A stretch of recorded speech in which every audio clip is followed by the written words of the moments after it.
أعوذ بالله من الشيطان الرجيم. بسم الله الرحمن الرحيم. ثم قست قلوبكم من بعد ذلك فهي كالحجارة أو أشد قسوة.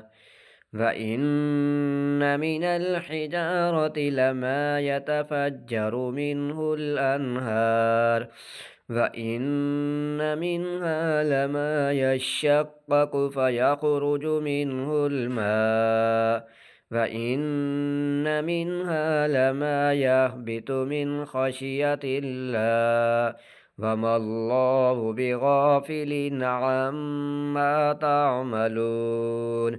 أفتطمعون أن يؤمنوا لكم وقد كان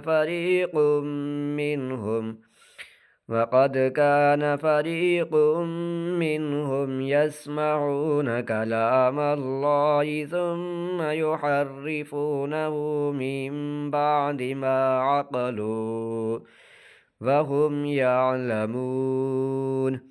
وإذا لقوا الذين آمنوا قالوا آمنا. صدق الله العظيم.